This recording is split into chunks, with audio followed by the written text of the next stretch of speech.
Alright, a no cooling call for Rheem Cube. The old 15 PJL.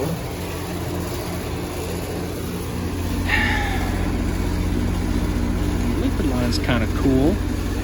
Suction line though doesn't feel like anything. I don't think we're pumping at all. So let's turn it off. Maybe. About 10 layers of paint on this thing.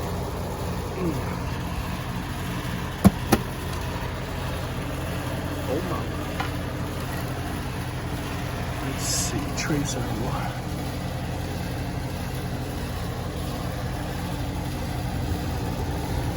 this one maybe? 40? Is that right? Could be. Oh, that definitely wasn't it.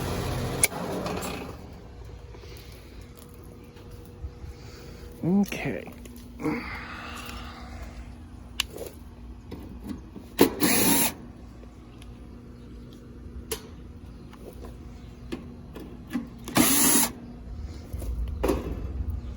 hear some thunder.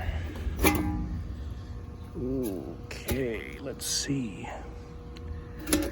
So we got pressure switches in it. So I don't suspect it's low on charge, but it could be. Well, it could be.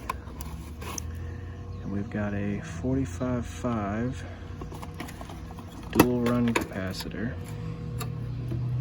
Let's go ahead and take that guy off.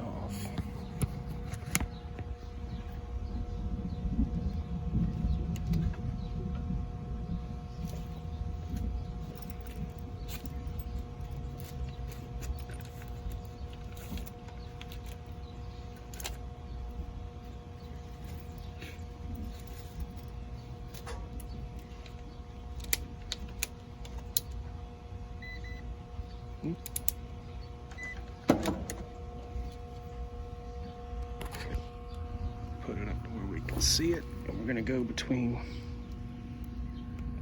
common and Rheem.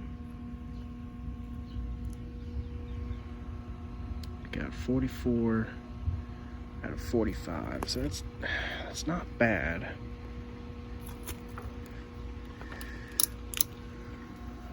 All right. Next, I'm going to put it back and see if we're actually pumping or not.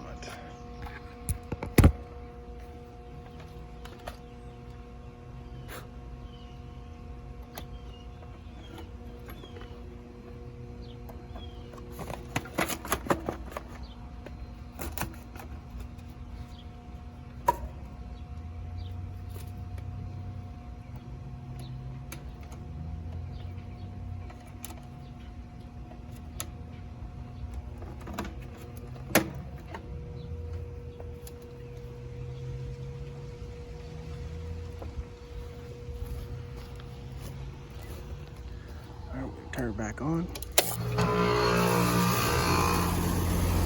Yeah, that compressor's running for sure. We're gonna have to probe up on this guy and see what's going on with it.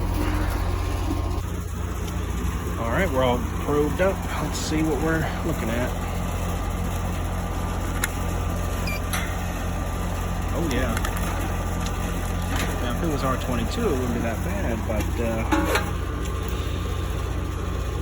not.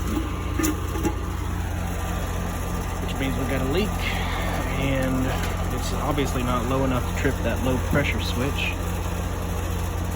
but it's definitely low enough to not work, so we're gonna have to get some gas and fill her back up.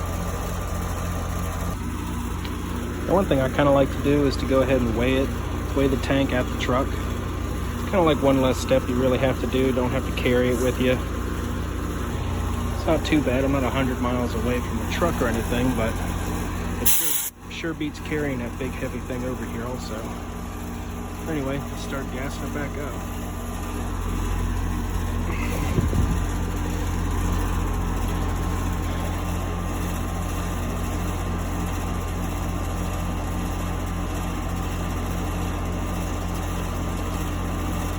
I'm not going to get the most accurate superheat reading because I didn't sand the lines first, and I got paint on these refrigerant lines over here, so.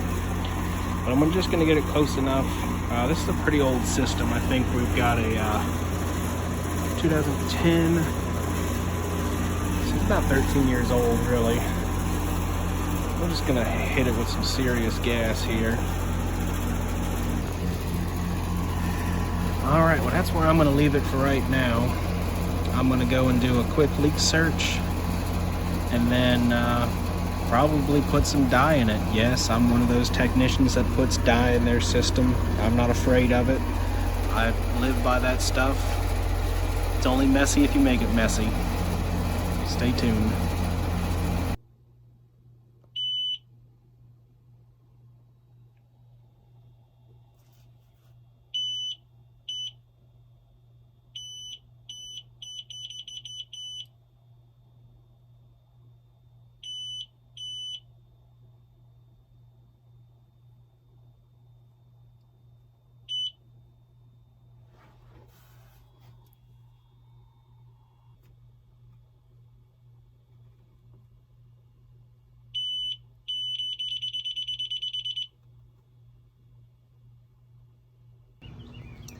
All right, let's do a real quick search out here.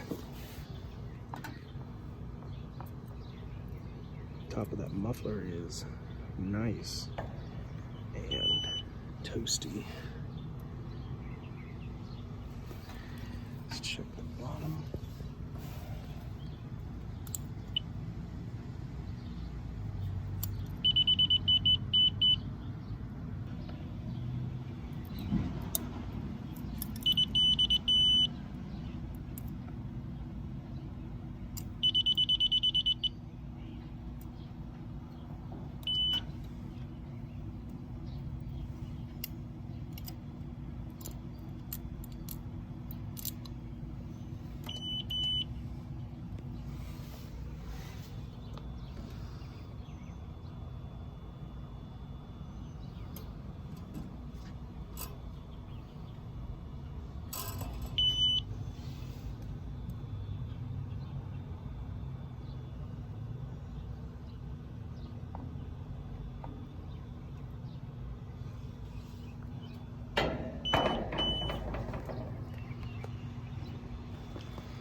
I don't see any oil out here. I don't see anything obvious.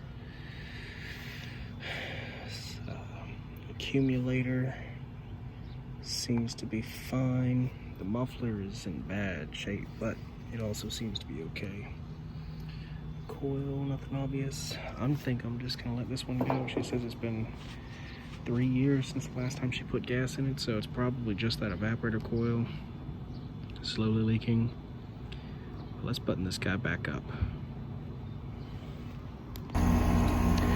Yeah, so everything over here is looking pretty darn good. I'm just gonna leave it right here as is. I couldn't leave well enough alone. I had to sand some of that copper back. I just really needed to definitively make sure what the subcooling was over here, but everything's looking pretty good. The subcooling, of course, is coming up a little bit. We're at 8 now. I think that's pretty decent. Of course, it'll waver back and forth a little bit, trying to figure out where it wants to be and all that, but no, I think we're gonna wrap up over here, weigh this drum, and see how much she took in. Let's see. She holds 138 ounces. It's like 8.5 pounds, give or take, but I don't think we put too much in there personally, but let's go weigh it and see what we did. All right, let's weigh this tank. Let's see what we got.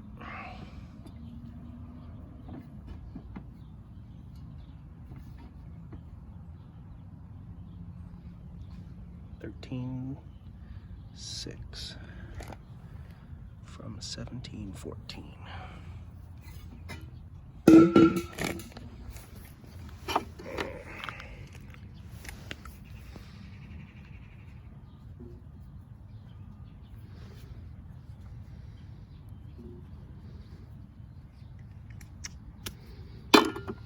Look at how simple that was. I gotta climb in the van. Oh, and put it back. It has not been a fun one. That's all I can say. When my truck looks like this, I am not a happy man.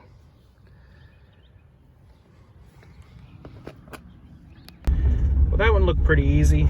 Like it was in the evaporator coil. Charged it up with about 4.5 pounds of 410A. Nothing too serious there, but we got her going for now. And we'll see you in the next one. Stay tuned.